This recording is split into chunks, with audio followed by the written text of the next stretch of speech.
Take a girl and a guy, and they fall madly in love and form a family.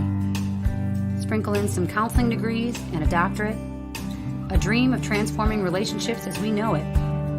And 20 years later, we give you power couple Dr. Ray and Jean Ketkodian. And this is their podcast, Couples Synergy.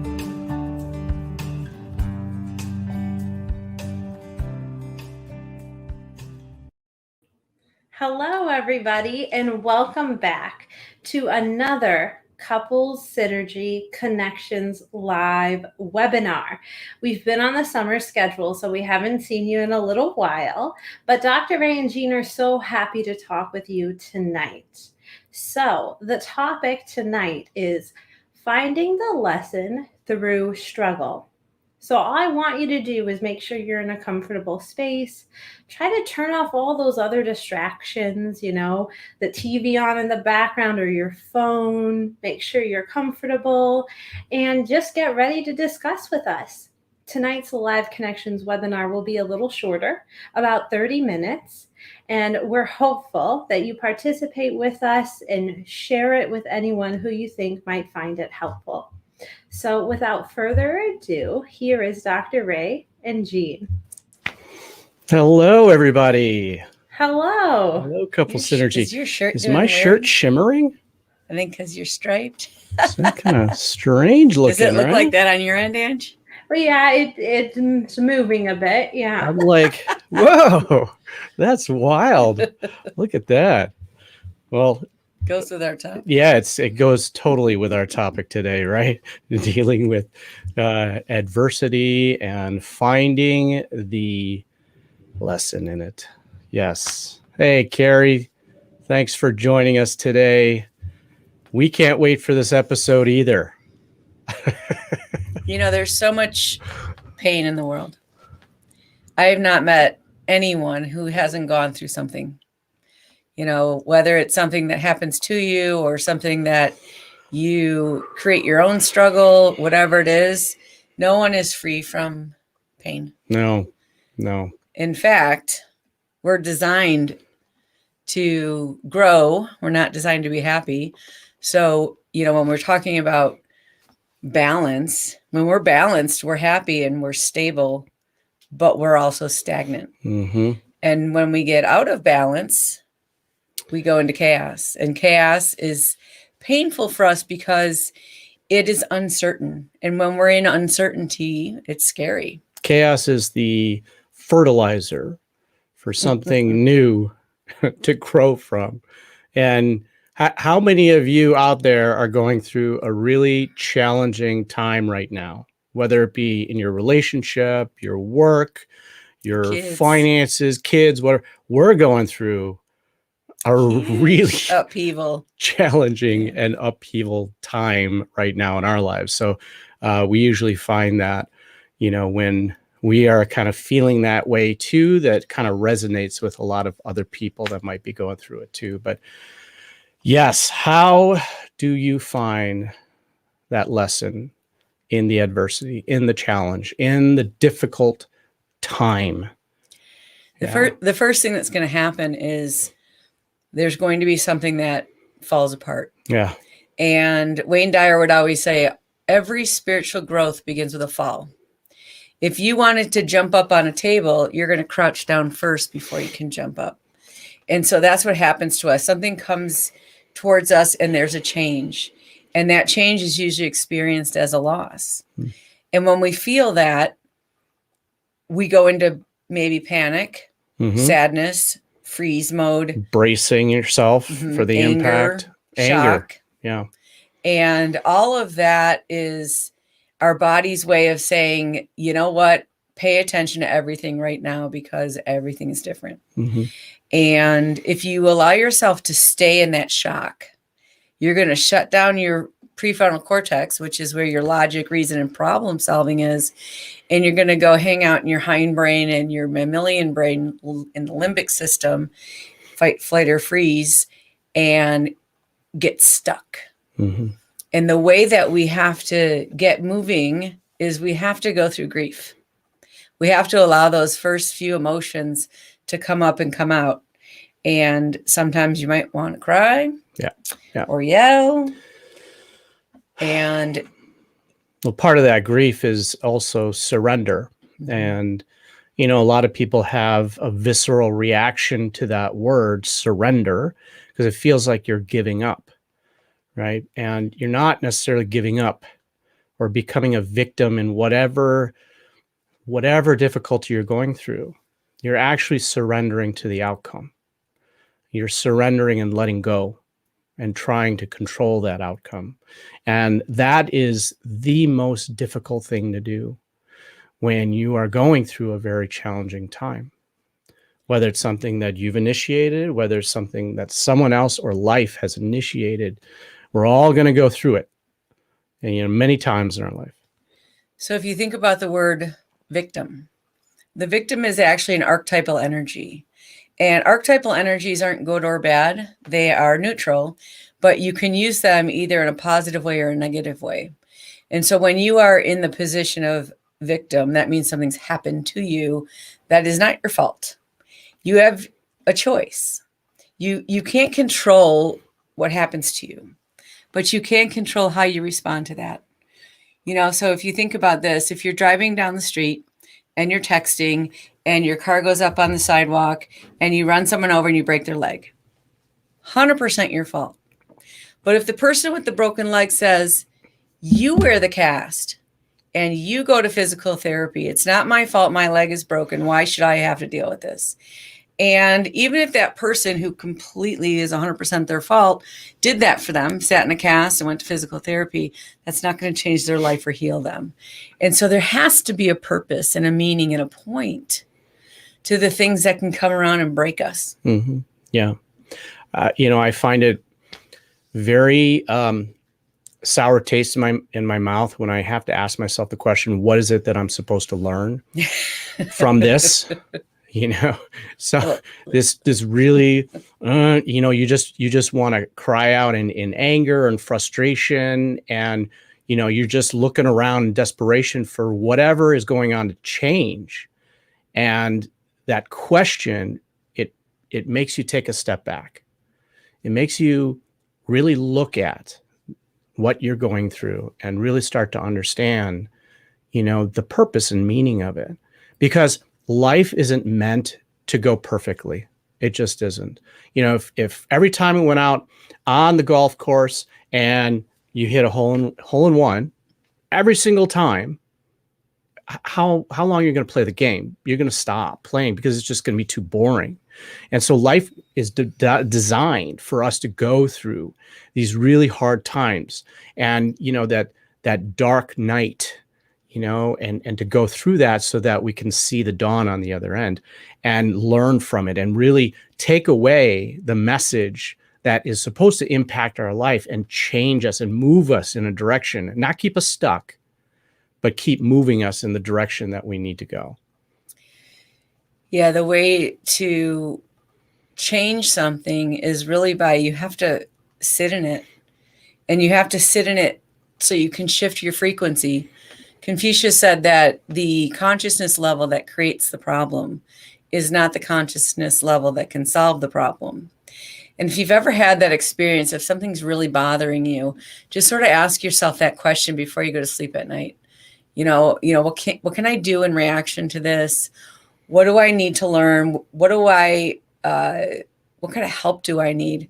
You know, if you're a really humble person, you could ask for help in whatever ways that's impactful to you, you know, whether you pray or ask the universe or your higher self or whatever you kind of buy into. And then don't worry about the answer to those questions. Just go to sleep. And your subconscious mind will shift in frequency and start looking for answers for you.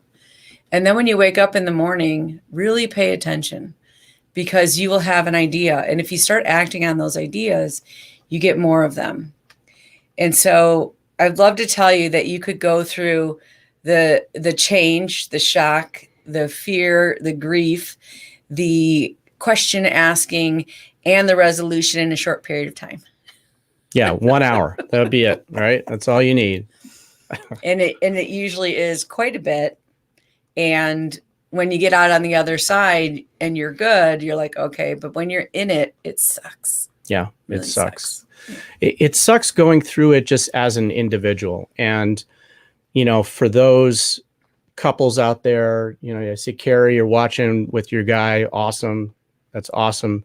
When you're going through this with a partner, this is an opportunity for the two of you to become war buddies, to really bond together and really help each other, just having that support, right? Just that buddy support to go through this challenging time.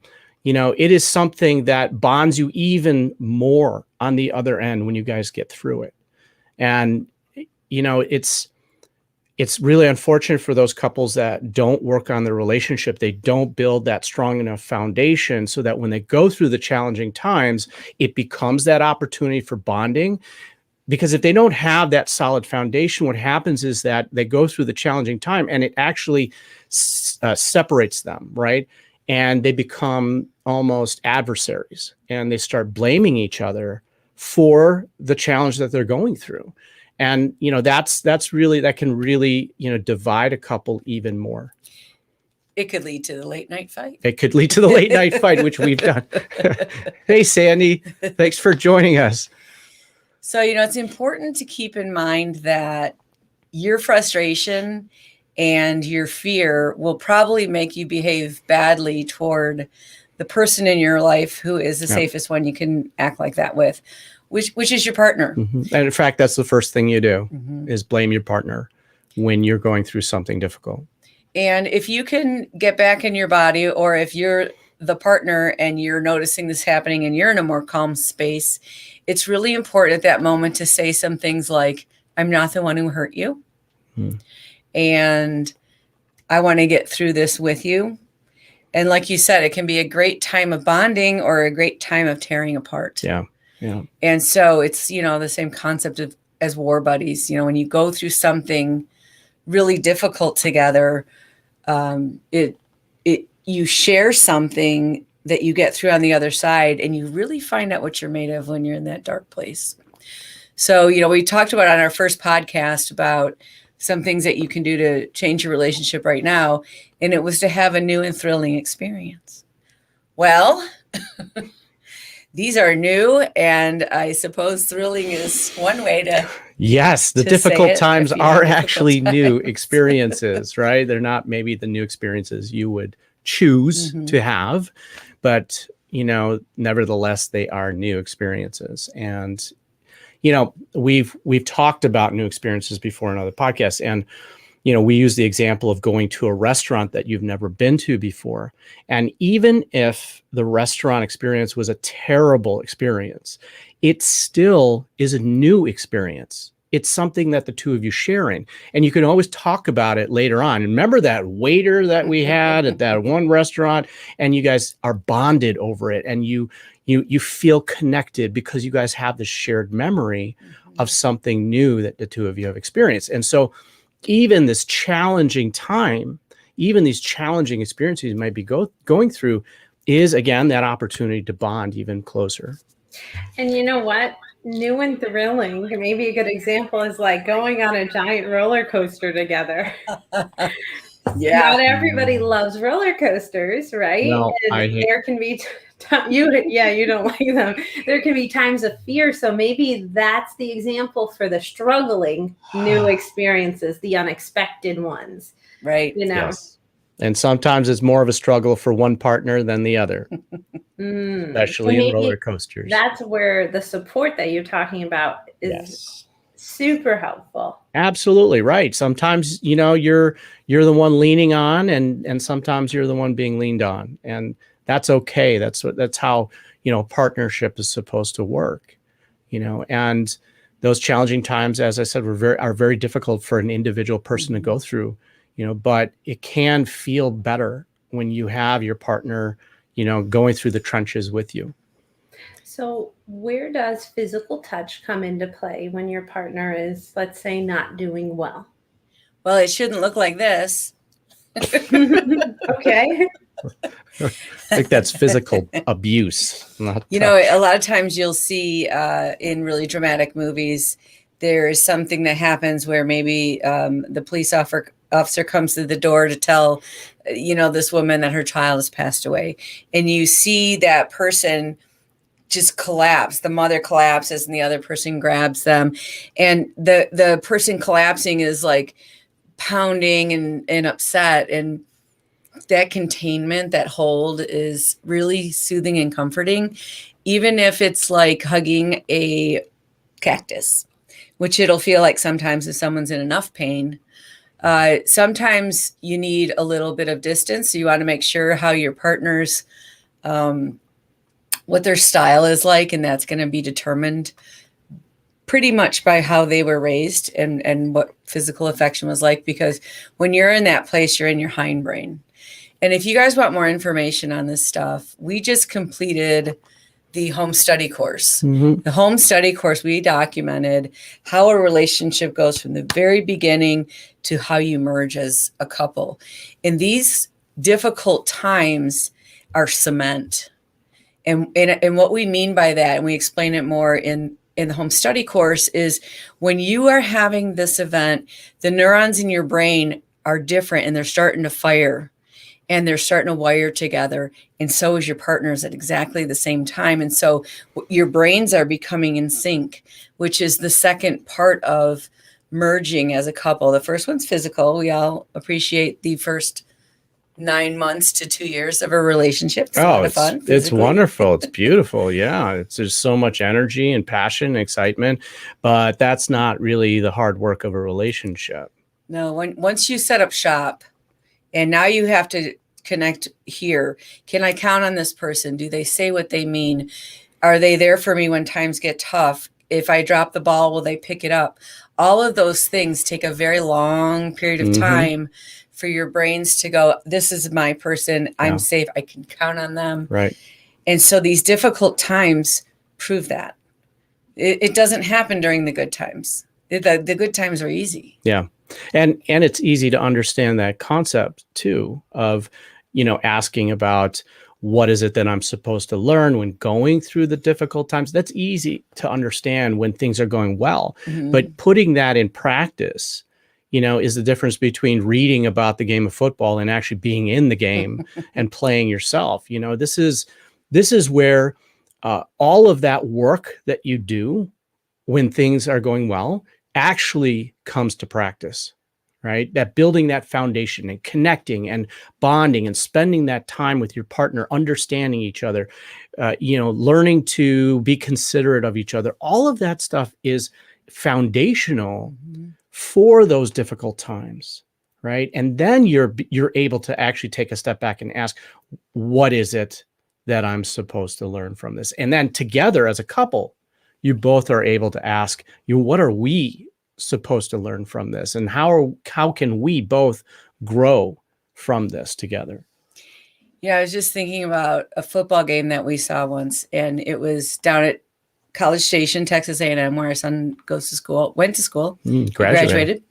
And this football game, it got to the last second of the game, and something happened. But the clock ran out and the other side said, yay, we won. And they dumped the Gatorade on the coach's head. And then the referees came back and said, wait a second, the clock was off or something. I don't remember what the thing was. It was a foul. And so they got another play and they scored and they tied. And in college football, you can't end on a tie. So then they played some more. And it's like, they tied again. They tied 7 times. They went into 7 overtimes. So exciting.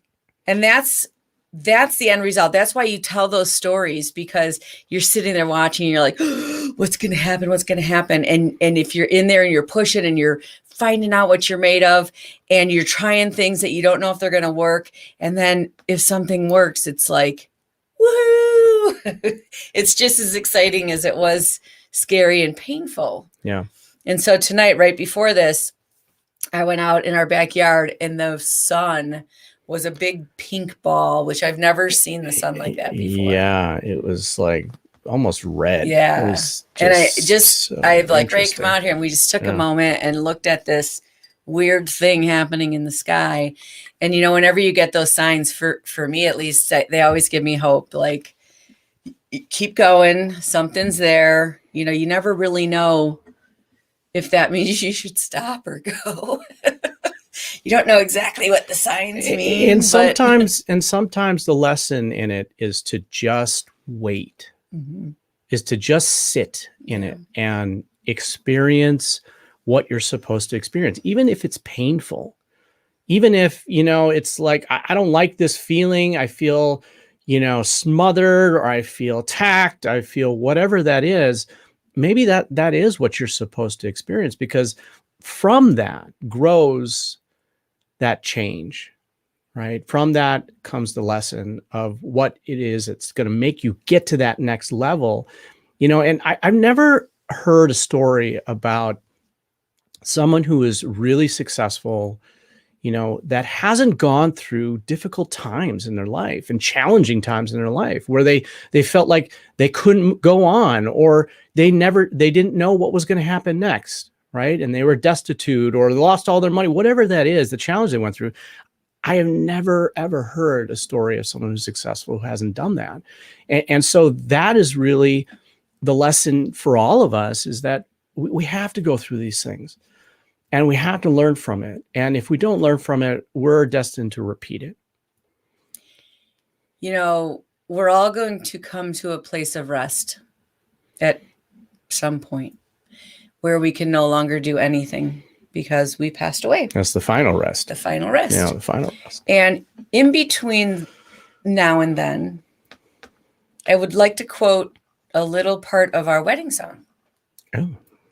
That is the Blues Travelers' Just Wait. And in there it says, there's no such thing as a failure who keeps trying. And when we're in the game of life, that's what we have to do.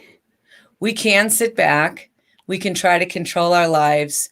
We can really absolutely make sure we do nothing. And if we do nothing, we're going to meet the same end as if we do something.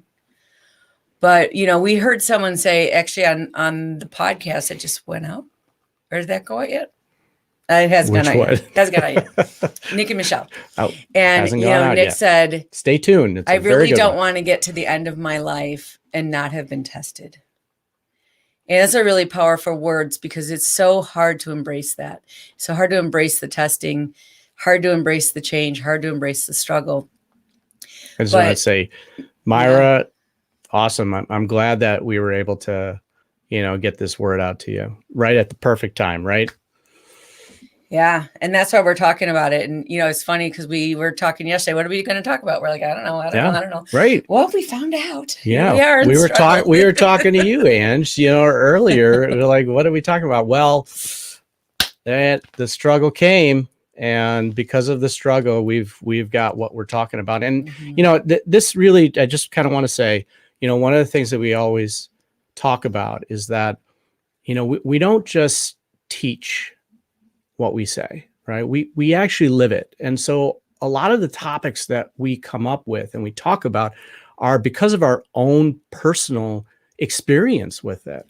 And whether it be helping clients go through it, whether it was ourselves that have gone through it, this is something that we want to really help people with it. The whole point of Couple Synergy, the whole point of the podcast really was to take the 20 years of work that we've been doing and not just keep it local to the Chicagoland area, but bring it to, a greater audience for people out there who might be struggling and really want to know that other people are going through the same thing, right? And there are ways to deal with it in a way that you can grow from, right? And it won't be a setback for you. So I was talking with someone yesterday, and I know they're listening to this. I'm not going to mention who you are, but that person found some old journals.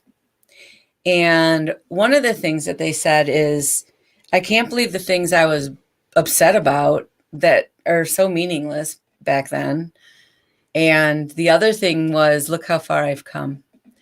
Look at where I was and the growth in my life. And that's going to happen when you're upset. One of those two things. Either one is you learn to let go and not sweat the small stuff, or you overcome some adversity, find out what you're made of, and you get stronger that way. And there's a benefit in either direction. And what I wanted to add to that about someone you were talking to, old journals, I don't know if you all remember, I knew you when one year on my birthday, I said, I'm going to write a nice long letter to myself 5 years from now. And I did that, and I sealed it up. And 5 years later, I opened it. And Jean, you were asking me afterwards, how did it go? How was it opening up your 5-year-old letter, right? And I said something like, it was okay, but it also made me angry. Oh. And yeah, and I think because I was reading things in this letter, it wasn't a letter full of anger, right? But there were some things I was talking about that were going on during my life at that time. And the reason why it made me angry as an older person is, first, I don't remember really what it was, and also it was like, wow, I must have been pretty angry at that time. And I'm just upset about that. And why did I think it was a good idea to remind myself now? Maybe that's why. That's actually a great exercise for everyone to do out there. I really love my shirt. When the picture's smaller, it actually looks like an LED screen that's moving, Like right? Is that cool? Zoom screen. Anyway, I digress. It is a really awesome exercise for everyone to do out there, is to just write a letter to yourself about what you're going through right now, what you're feeling, the decisions that you have in front of you, and where you're leaning towards, what your gut is telling you, and then just seal it up and put it away and open it a year from now, open it 2 years from now. And that is really the perspective that lets you know how much you've grown, right? Because we forget. Our mind, our brain is designed to forget. Our memory is terrible.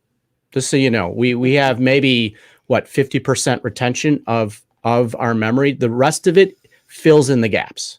Okay. That's just scientific fact. But if you do that and you write those letters, you can actually see that progress that you are making and where you're growing and where you are changing your perspective.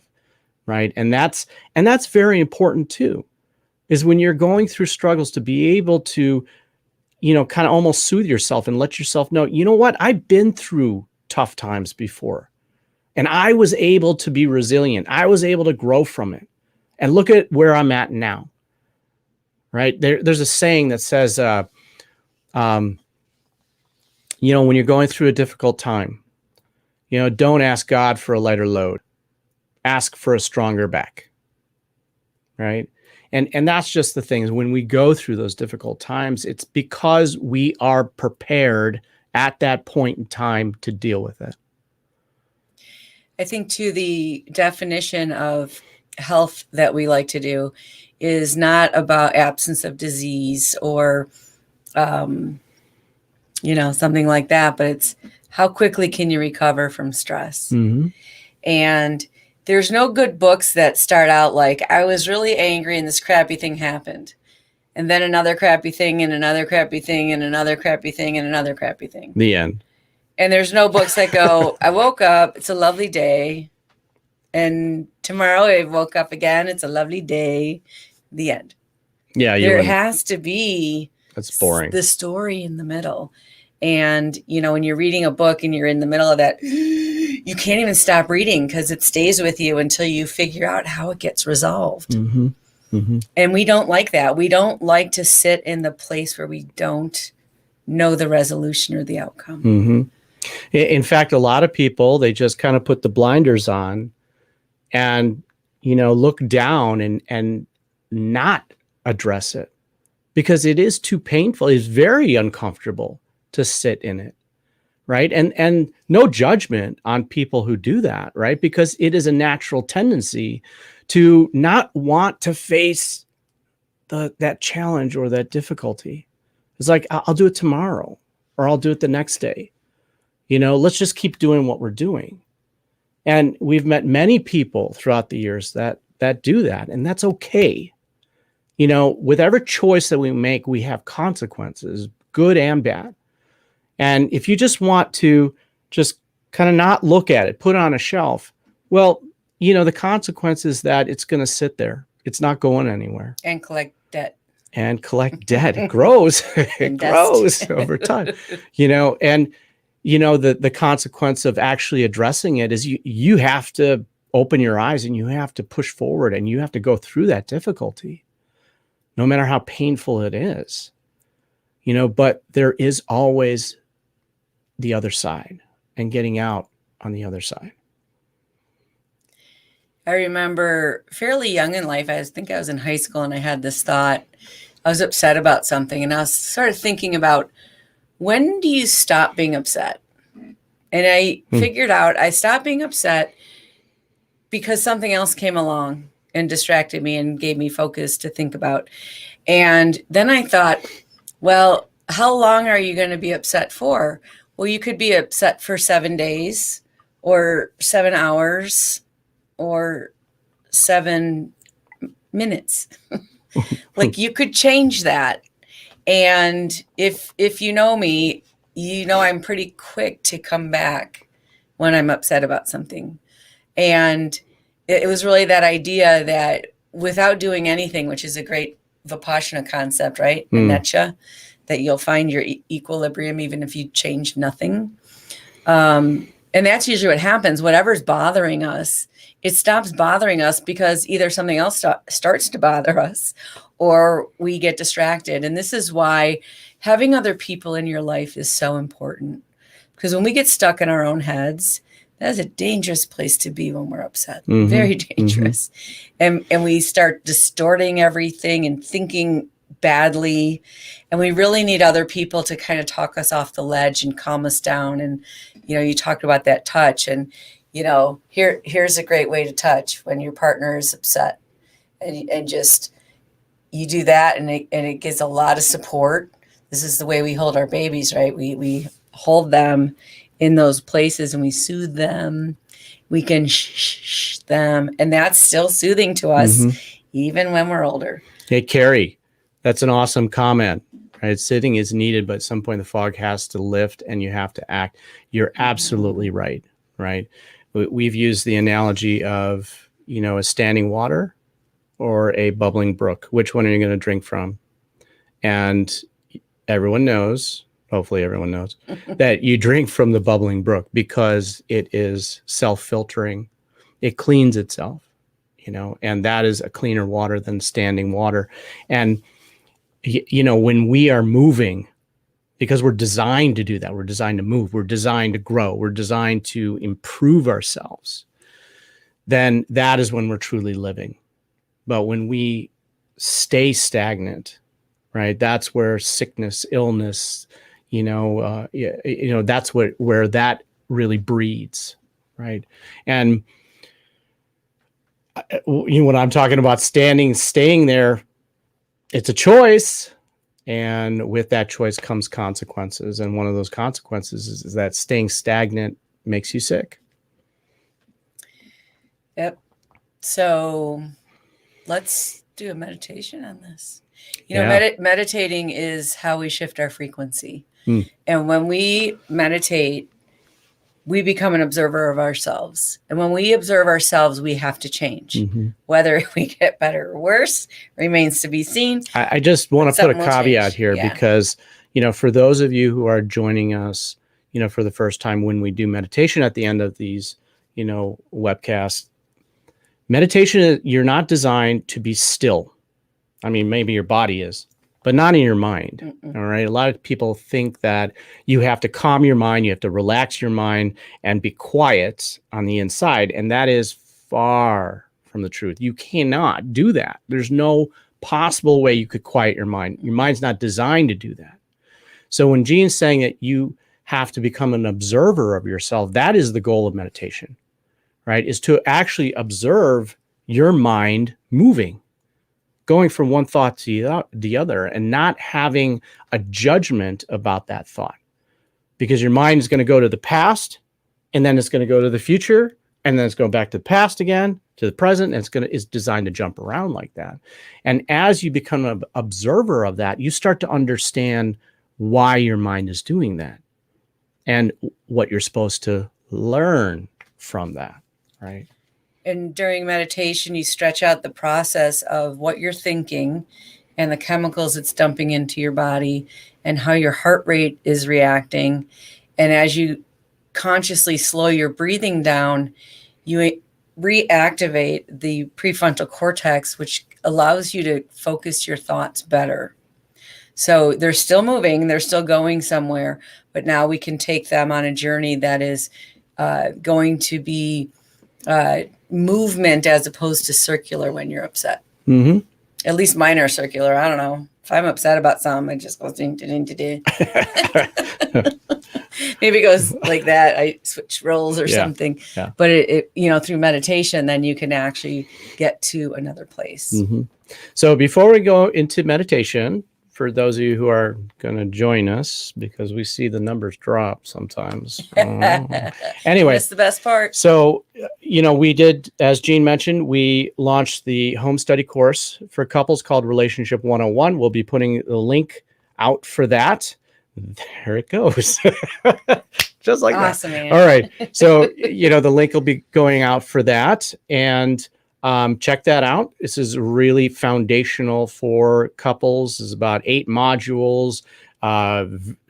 Definitely, you guys should watch it together as a couple because you're going to learn a lot. It's like date night. Yeah. Sit down, relax, listen. 8 different dates. And there's things to do at the end. Right. And I think that's all I got. That's all I got. Sorry. All right. And be sure to join Connections, our Facebook group community, and Connections online too. Facebook group community is Couple Synergy Community. Couple Synergy Community. Yes. So as we start to meditate, I want you to think about 2016.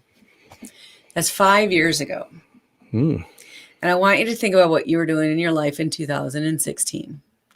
And just think back how old you were, where you lived, what was going on in your life. And then get into a comfortable position and gently close your eyes. And see that person that you were 5 years ago.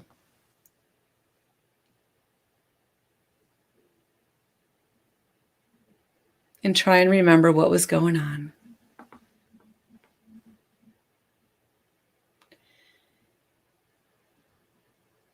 And imagine yourself today being able to speak back then. The future you giving you guidance on things you can do, how to think, what you could say to yourself, what to believe in, what to let go of.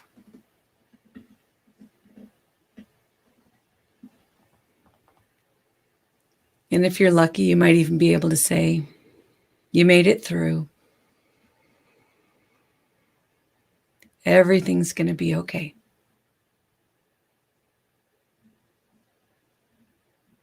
Or you may need to say you did your best. And you have to accept whatever the outcome was.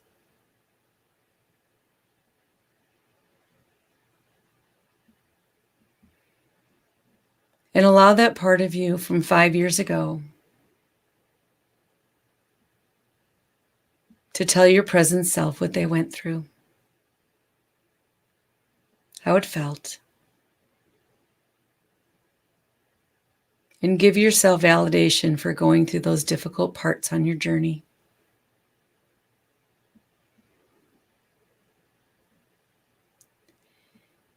And as you continue to write your life, imagine yourself 1 year from now, July 20th, 2022.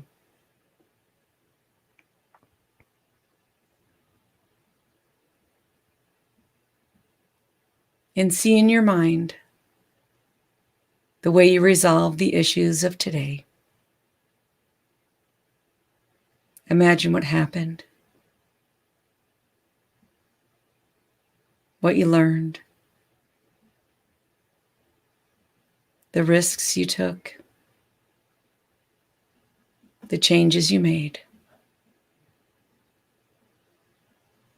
the losses, the surrender, and the celebrations.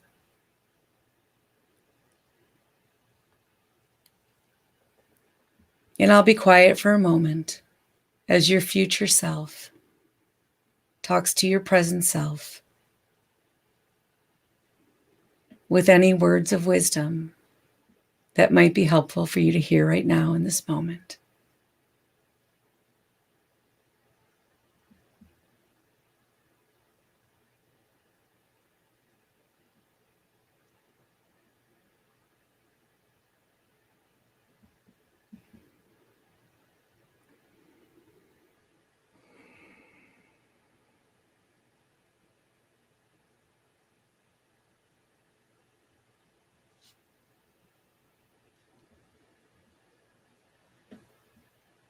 And imagine that your future self can meet any need that your present self has.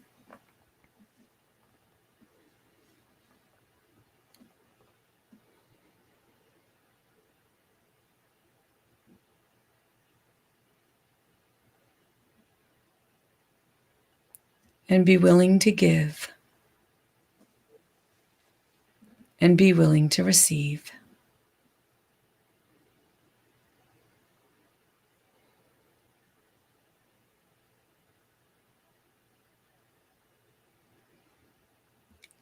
And bring your awareness back into the present. Imagining your past and future selves sitting next to you.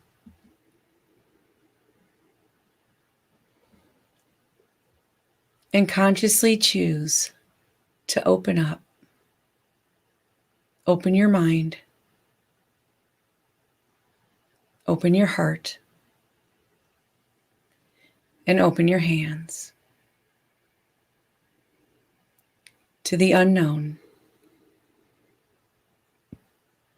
to the story not yet written,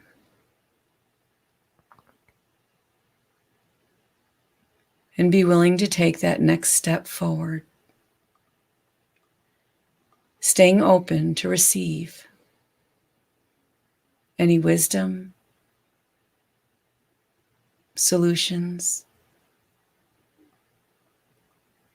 or important coincidences that come into your life at just the right moment to bring you on the next step of your journey.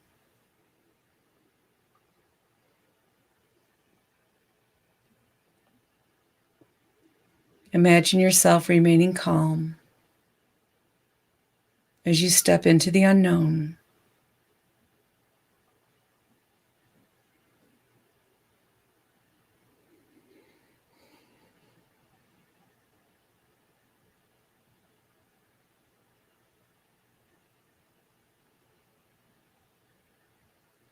And say a short prayer of gratitude for your health, your healing, your growth, and your opportunity to be alive and feel all of it, the good and the bad, the celebrations and the struggles.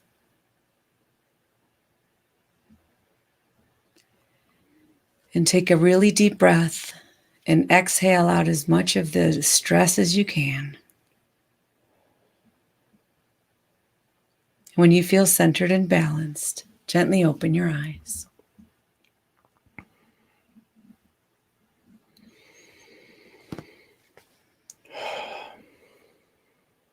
Wonder how funny that looks when our eyes are closed. Thank you for joining us today. I miss doing this. It's been a while. Yeah. And do we know when the next one is? We haven't set a date for that yet. Correct. when a date is set, we will update all of our social media, all of our connections members. Fabulous. Awesome. We'll make sure we do that really soon. Yes. And Thank we you so are much. taking requests for topics. So you can always That's email a good us idea. at contact@couplesynergy.com. Awesome. You can fire away at us and we'll see if we can answer those questions. Thanks for joining us. Thank you so much, everyone, for joining us. And until next time, synergize your life and synergize your love.